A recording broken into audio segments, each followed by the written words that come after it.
Saya mau dengar dulu laporan yang masuk KPAI. Ada berapa banyak laporan yang masuk mengenai konten pornografi yang beredar di media sosial ini? Ya, sebenarnya tren kasus untuk pornografi dan khususnya di cyber itu memang meningkat 3 tahun terakhir. Ini kan berarti era digital itu benar-benar berdampak begitu ya pada kasus-kasus yang ada, termasuk kekerasan seksual tidak hanya sebenarnya direct fisik begitu ya, tetapi juga sampai kemudian ke cyber. Ini kan yang kemudian penting untuk dipahamkan kepada anak-anak kita bahwa literasi digital itu menjadi penting. Menggunakan sosial media itu seperti apa, menggunakan handphone itu seperti apa. Kalau orang tua mau memberikan motor itu harus ngajarin, tetapi ketika menggunakan HP anak-anak kita itu tidak diajarin, ada etikanya loh, ada yang boleh dan tidak. Di dalam konteks kekerasan di dalam pacaran ini kan menjadi penting begitu ya, orang tua untuk memberikan edukasi, dan bagian ini sebagian besar orang tua tidak cukup punya komunikasi yang baik dengan anak-anak gitu ya. Sebenarnya ini kan kuncinya ketika masa remaja beranjak 10 tahun itu sudah mulai sebenarnya hari-hari ini ya, berawal anak-anak ini menjadi bagian masa balik itu menjadi masuk. Tapi komunikasi orang tua kan terbatas. Hal ini karena misalnya orang tua prinsipnya hanya nilai akademik yang menjadi tuntutan, selesai. Kemudian hal-hal yang prinsipil orang tua lebih banyak komunikasinya top down. Misalnya yang penting kamu udah begini. Sementara anak tidak pernah bisa bercerita apa yang dia alami, termasuk di dalam konteks ketika dia menyukai lawan jenisnya. Nah, ini kan bagian yang dianggap tabu. Kalau anak melakukan kesalahan, orang tua marah. Habis itu anak nggak mungkin cerita. Apalagi dalam hal-hal yang sifatnya sangat personal begitu ya, ketika suka sama lawan jenis. Ini kan bagian dari yang kosong sebenarnya di sebagian besar orang tua kita. Anak-anak millennials, generasi Y, itu lebih percaya pada teman-temannya, grupnya gitu ya. 60% anak milenial kan seperti itu. Sementara orang tua generasi X itu kan sangat melihat bahwa hierarki, kamu harus nurut sama orang tua. Padahal anak zaman sekarang pola komunikasinya harus berubah. Jadi literasi digital dan kemudian juga komunikasi yang berbeda yang mungkin kurang ya dari orang tua ke anak ini menjadi pemicu begitu. Ya, termasuk di dalam konteks ini kan sangat tabu ya. Berrelasi, suka lawan jenis itu bagaimana sih mengekspresikan suka lawan jenis?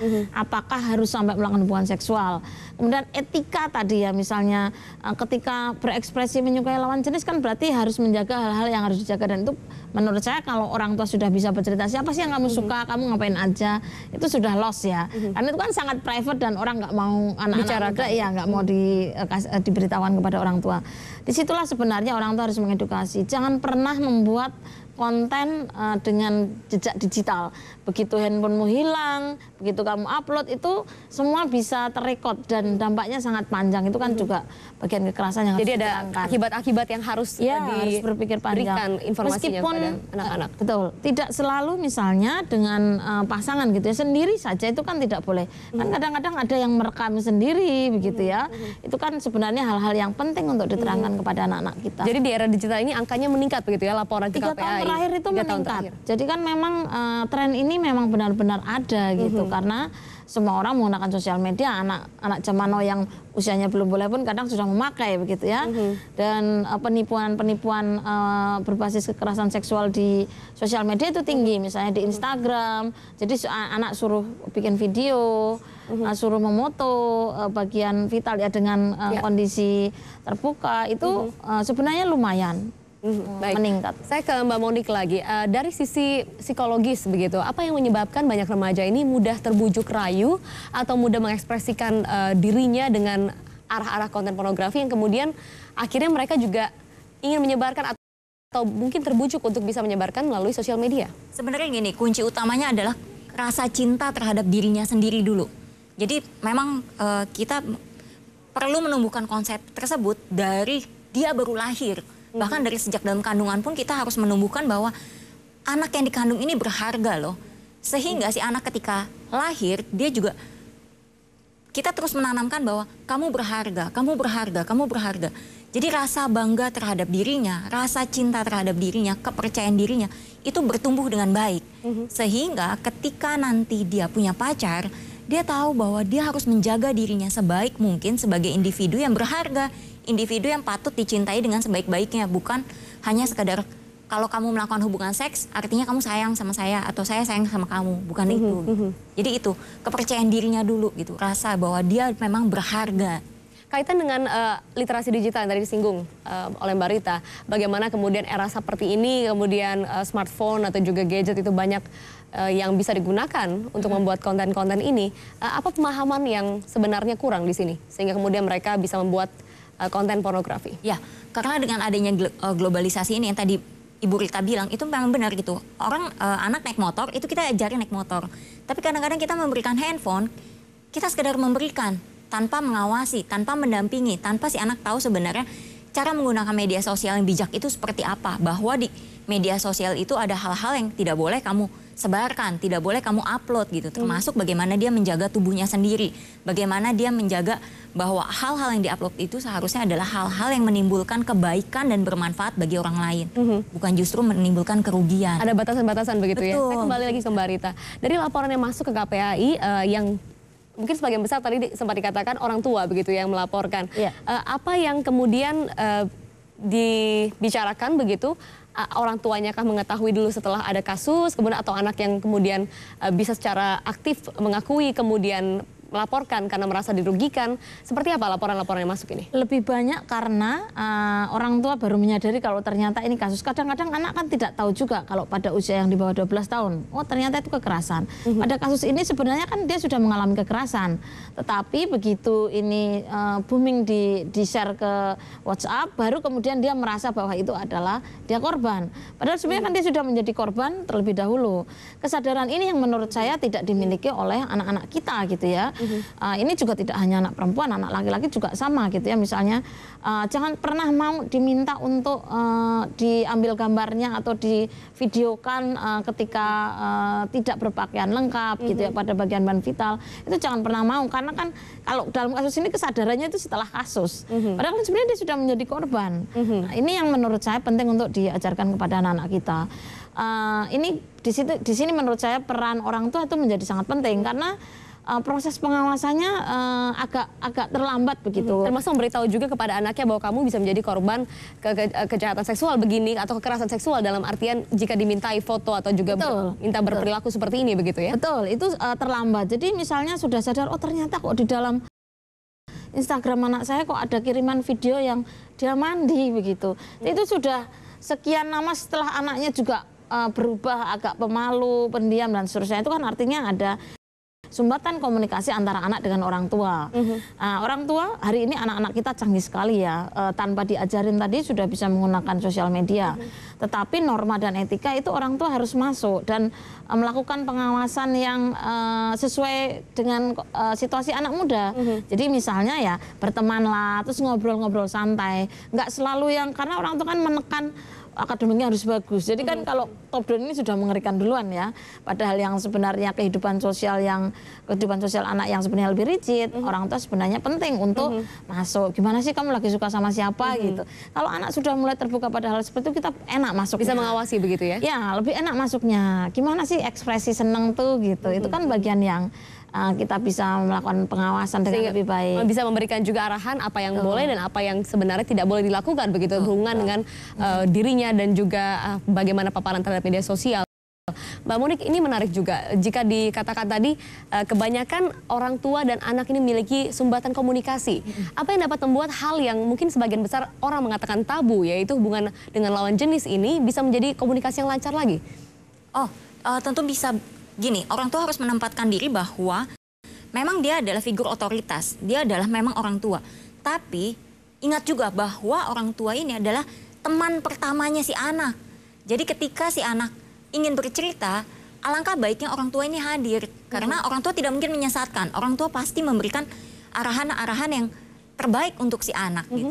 Jadi memang ini harus ditanamkan terlebih dahulu kepada si anak bahwa kalau ada apa-apa, ayo bicara ke mama, bicara ke papa gitu. Kami adalah teman terbaik kamu, teman pertama kamu. Gitu. Jadi ini yang untuk mengatasi sumbatan-sumbatan komunikasi ini yang harus ditanamkan terlebih dahulu bahwa ketika si anak ingin bercerita, orang tua memang ada waktu untuk mendengarkan. Orang tua tidak langsung melakukan blok. Nanti dulu, mama papa lagi sibuk. Nanti dulu, kok gitu aja kamu cerita sih gitu. Mama papa jauh lebih mengalami kesulitan dibanding kamu. Ketika sudah ada blok-blok seperti ini, percaya deh, anak nggak akan ngobrol lagi.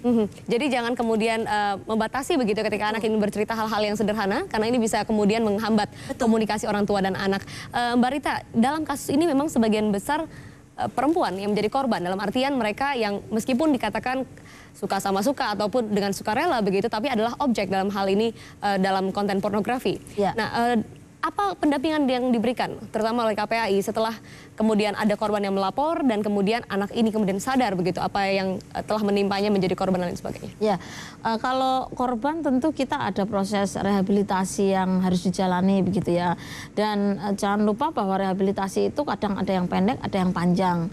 Peran keluarga itu menjadi sangat penting. Rehab ini juga tidak hanya pada anak ini, tapi juga pada orang tua dan pola asuhnya. Pola asuh ini juga bukan hanya ibu ya, tetapi satu sistem keluarga itu menjadi bagian yang penting. Karena kan ini anak menjadi begini, kadang-kadang juga pelarian begitu ya. Ini kan menjadi bagian yang penting untuk diedukasi. Kalau dia misalnya dalam waktu pendek bisa bisa healing lah ya, bisa memaafkan dirinya, kemudian bisa bersosialisasi. Khawatirnya stigma di luar itu kan jauh lebih besar. Oh ternyata kamu yang ada di video itu ya, itu kan bagian dari yang tidak nyaman ya. Itu juga penting untuk dikelirkan di sekolah, di lingkungan bahwa ini adalah korban. Stigmanya kan kamu juga pelaku gitu ya. Korban itu dianggap sebagai pelaku, padahal sebenarnya mereka adalah korban. Ketika kita memahami korban, maka sebenarnya kita harus membesarkan anak ini agar proses selanjutnya tumbuh kembangnya juga bisa normal. Dan kalau panjang, menurut saya fungsi keluarga itu menjadi sangat penting. Semua orang tua yang memiliki anak berkasus itu harus punya kesadaran. Jangan sampai nanti ada fase tertentu yang dia balik lagi situasi down-nya, situasi tidak nyamannya. Ini juga harus ada bridging segera. Misalnya dia harus ke psikolog. Hanya kenapa saya sangat menyarankan semua puskesmas itu ada psikolog. Karena ini kan bridging paling dekat ya. Dan menurut saya Mbak, ada bagian yang kalau tadi kita bicara seks itu tabu, fase awal ketika anak masuk pubertas, apakah menstruasi atau mimpi basah, itu harus banyak informasinya dari orang tua. Baik. Nah, ini kan sangat tabu di sini. Kalau ini startnya baik, menurut saya dia akan lebih nyaman untuk bercerita apa yang terjadi. Jadi perbincangan mengenai alat kelamin dan juga reproduksi itu harus juga dibicarakan dalam keluarga untuk mengetahui bagaimana dia dapat mengendalikan ya begitu kan? Betul, betul. Pubertas itu kan tidak hanya soal tumbuh kembang biologis, tapi juga psikologis. Nanti akan masuk ke ketertarikan lawan jenis. Ngobrol yang nyantai, nyaman misalnya. Peran ayah di sini juga menjadi penting karena dia akan mengedukasi anak laki-lakinya, akan menjadi perilakunya akan seperti apa ketika tertarik dengan lawan jenis dan bagaimana mengendalikan diri. Misalnya punya alternatif positif begitu ya, dan bagaimana ketika dia suka sama lawan jenis. Ini yang menurut saya bagian ini yang kurang. Jadi pengalaman-pengalaman seperti ini yang tadi terjadi itu sangat mungkin bahwa dia tidak mendapatkan pengetahuan yang baik tentang kesehatan reproduksi, dan masih sebagian besar orang tua bilang tabu kan Mbak. Tidak dibicarakan begitu ya.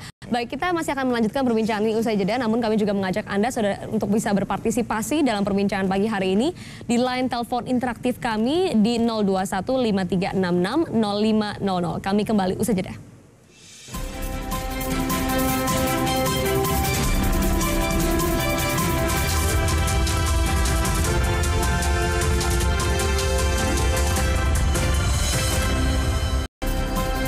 Lanjutkan saudara perbincangan mengenai konten pornografi yang tersebar melalui media sosial maupun jejaring pesan digital. Dan nomor interaktif line telepon masih kami buka di 02153660500. Pagi hari ini sudah bergabung bersama kami Pak Jamaludin dari Lombok. Selamat pagi Pak Jamal. Ya, tampaknya hubungan teleponnya terputus. Kami coba untuk masuk penelpon berikutnya Bapak Ramadan dari Jambi. Selamat pagi Pak Ramadan. Selamat pagi Pak, Mbak. Ya, silakan Pak, apa yang ingin disampaikan? Peredaran pornografi lewat medsos itu sangat membahayakan. Pendapat saya begini loh Bu, kepada ibu-ibu yang ada di depan di TV ini, kita membatasi pemegang atau pengguna khusus kepada SLTA, SLTP. Memberi penyadaran kepada semua orang tua, kepada anak-anak sekolah SMA dan SMP, janganlah menggunakan alat-alat komunikasi yang canggih itu, dan itu penggunaannya untuk sekolah sangat kecil, lebih banyak negatifnya daripada positifnya. Saya merasakan korban anak saya seharusnya kuliah kedokteran 5 tahun menjadi 7 tahun akibat lengah dengan media-media sosial seperti itu. Jadi menurut saya pembatasan kepemilikan media-media alat-alat HP yang canggih itu kepada sekolah-sekolah yang ada di negeri ini. Maksudnya Pak Ramadan adalah pada saat jam sekolah saja Pak, begitu? Atau secara umum dibatasi kepada anak-anak kita? Saya kira para orang tua harus sadar lah, itu banyak negatifnya daripada positifnya. Ya. Baik, jadi masukan begitu Pak ya untuk para orang tua. Terima kasih Pak Ramadan dari Jambi. Kita kembali menerima telepon Pak Jamaludin dari Lombok. Selamat pagi Pak Jamaludin. Silakan Pak, apa yang ingin disampaikan? Selamat pagi, Kompas TV. Ya, selamat pagi Pak Jamal, silakan. Ya, ini sangat menarik sekali apa yang dibahas di Kompas TV. Karena berkenaan sekali apa yang terjadi di negara kita ini adalah salah satu penyakit yang segera harus kita bisa atasi. Boleh dikecilkan sedikit Pak suara dari televisinya supaya tidak mengganggu telepon? Ya, sekarang ini kan media sosial ini di semua lini itu masuk ke segala ranah. Terutama sekali anak-anak remaja yang usia dari 10 sampai yang 17-20 itu sudah menjadi konsumen aktif daripada media sosial. Jadi kami minta kalau bisa ini kami dari Ketua RT di Lombok ini kami ingin kerjasama dengan KPAI supaya dalam arti baik itu dari pemerintah daerah dan pemerintah di kalangan desa atau dusun itu ada komunikasi intensif dalam rangka mengatasi bagaimana pengaruh dampak dari sosial media ini. Kebanyakan anak kita yang punya keahlian kreatif di bidang itu, namun untuk menyalurkan bakat yang mereka miliki itu tidak ada channel-channel yang bisa untuk dihadirkan. Makanya mereka lari dari galaunya itu sehingga dia membuat posting sendiri dengan menurut anak-anak ini itu adalah suatu zaman. Makanya kita harus tadi gini Bu. Ya, baik. Baik, terima kasih Pak Jamaludin. Kami sudah mendapat pesan dari Anda. Dan satu lagi kami akan terima telepon Pak Jauhari pagi hari ini. Ya, halo, selamat siang Mbak. Iya, selamat pagi, silakan. Iya Mbak, masukan saya dari Sulawesi Selatan, Indonesia, ya anak-anak ini Mbak harus dibatasi Mbak dari orang tua itu harus berperan aktif untuk menjaga anak-anaknya untuk menggunakan agar tidak terjerat di pornografi Mbak. Harus ada pengawasan aktif lagi dari orang tua. Dan kedua Mbak, dari pemerintahnya harus menciptakan undang-undang pembatasan. Ya, baik. Terima kasih Pak Jauhari informasi dan juga masukan dari Anda. Kita akan bahas dulu bersama dengan narasumber yang ada di Sapa Indonesia pagi hari ini. Ada yang memberikan masukan harus mengurangi penggunaan telepon pintar begitu di lingkungan sekolah maupun juga di pergaulan, kurangnya media ekspresi diri sehingga kemudian mereka menggunakan media sosial sebagai media untuk ekspresi diri dan bagaimana pengawasan dari orang tua termasuk juga mungkin pengetatan lagi peraturan penggunaan dan juga adanya larangan konten pornografi ini sehingga ada dampak pidana yang lebih kuat lagi. Saya minta pendapatnya masing-masing. Mbak Rita terlebih dahulu. Ya, kalau pengaturan pemerintah memang berencana membuat pengaturan anak-anak menggunakan handphone. Karena ini itu banyak terjadi juga di jam-jam sekolah gitu ya, kejadian-kejadian seperti ini. Tetapi menurut saya pengaturan itu kan bukan kemudian melarang sepenuhnya karena anak-anak zaman now juga memang lahir dalam situasi digital yang tidak bisa dialihkan sepenuhnya. Yang paling penting sebenarnya bagaimana mereka bisa mengendalikan diri dan bisa memanfaatkan. Karena pada prinsipnya orang tua juga tidak bisa melakukan pengawasan 24 jam kepada anak-anak ini. Termasuk misalnya orang tua juga penting memahami media sosial itu nggak boleh loh di bawah 13 tahun misalnya. Itu kan penting juga untuk dipahami kenapa sih kamu nggak boleh bikin Facebook atau Instagram. Itu penting untuk diajarkan. Tetapi kan orang tua juga abai pada hal-hal seperti ini, melakukan penipuan umur dan seterusnya. Kemudian menurut saya terkait dengan hal-hal seperti ini, orang tua penting loh untuk memberikan guideline gitu, apa yang boleh dan tidak. Jadi terkait dengan pengaturan saya kira kita juga harus memberi kepercayaan anak bisa mengendalikan diri. Meskipun nanti juga akan ada dalam proses ya, Kementerian PPPA, Kemendikbud, KPAI, Kominfo sedang brainstorming bagaimana pengaturan ini. Tetapi prinsipnya anak-anak digital juga harus beradaptasi. Ini yang prinsip. Yang kedua terkait pengetatan pidana, saya kira ini sudah ada kemajuan karena ada Direktur Khusus Cybercrime dan Pornografi Cybercrime ya di Polri. Tetapi memang ini masih terbatas di beberapa Polda. Tidak semua Polda punya. Nah, Jawa Timur misalnya salah satunya punya. Ini kan berarti proses penegakan hukum karena ke depan kan kecanggihan kriminalitas terkait pornografi itu akan sangat banyak. Makanya ini kan juga harus diimbangi. Selain bahwa edukasi itu juga menjadi penting. Orang tua nih yang menurut saya menjadi kunci begitu kapan dia melepas anaknya memakai HP, kemudian bagaimana memanfaatkan, karena kita juga tidak bisa mengambil sepenuhnya. Misalnya ada anak-anak yang menggunakan untuk belajar secara online, begitu itu kan juga sisi positif. Jangan menutup pintu begitu ya untuk digital. Mbak Monik silakan. Ya. Kalau menurut saya, handphone atau smartphone itu sebenarnya tidak bisa dipersalahkan, karena ini adalah benda mati yang sifatnya memang bisa negatif, bisa positif. Gitu. Kuncinya sebenarnya ada di tangan kita masing-masing nih. Kalau untuk meniadakan sama sekali, sama aja kita kembali ke zaman batu gitu. Kita mundur ke belakang. Ini nggak mungkin gitu. Anak-anak yang dijauhkan sama sekali dengan handphone bisa jadi nantinya malah mereka tersingkirkan dari pergaulan sosialnya gitu. Nah justru si orang tua ini yang perlu memberikan pengawasan, pendampingan termasuk batasan-batasan.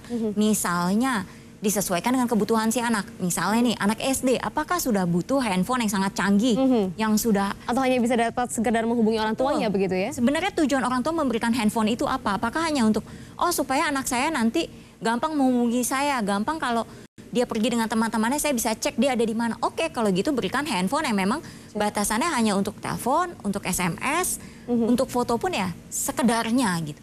Tidak perlu memberikan yang terlalu canggih. Kadang-kadang orang tua ini yang gengsi atau apalah gitu mengikuti tekanan dari sosial atau gimana, kalau dia memberikan handphone yang mahal kesannya keren, kesannya bagus, ternyata itu malah justru membahayakan. Jadi bumerang begitu ya untuk anak. Nah sebelum kita tutup ini ada yang informasi menarik juga dari Mbak Rita tadi mengatakan bahwa ternyata tidak hanya bujukan saja dari sesama teman sebaya atau orang yang kemudian ingin memberikan konten, ada juga jebakan-jebakan di media sosial yang membuat anak-anak itu mengirimkan konten pornografi. Seperti apa kasusnya? Beberapa kasus yang masuk ke KPAI itu misalnya adalah anak kan tidak bisa membedakan gambar perempuan atau laki-laki di dalam profil picture, itu kan tidak selamanya benar. Kasus 2014 misalnya itu sekelompok anak SD yang kemudian mengirim video, gambarnya ini perempuan tapi sebenarnya ini laki-laki dan terjaring dalam pedofil internasional. Itu sudah proses pidana ya. Anak ini kan tertipu, saya dokter obgyn, silahkan kirim alat tubuh karena saya bisa mendeteksi apakah ada kanker apa enggak. Jadi alat tubuh lah mulai dari payudara dan seterusnya.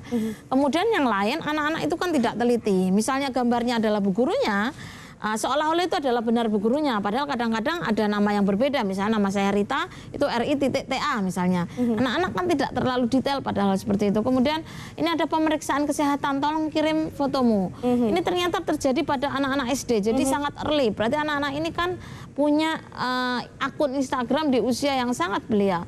Penipuan ini ternyata juga banyak kepada anak-anak. Jadi karena takut relasi kuasa dengan, wah nanti saya ibu guru saya, ibu guru atau saya dokter begitu gitu ya, ini ibu guru saya gitu. Ini berarti saya harus mengirim, kalau enggak nanti ada masalah, termasuk sampai video.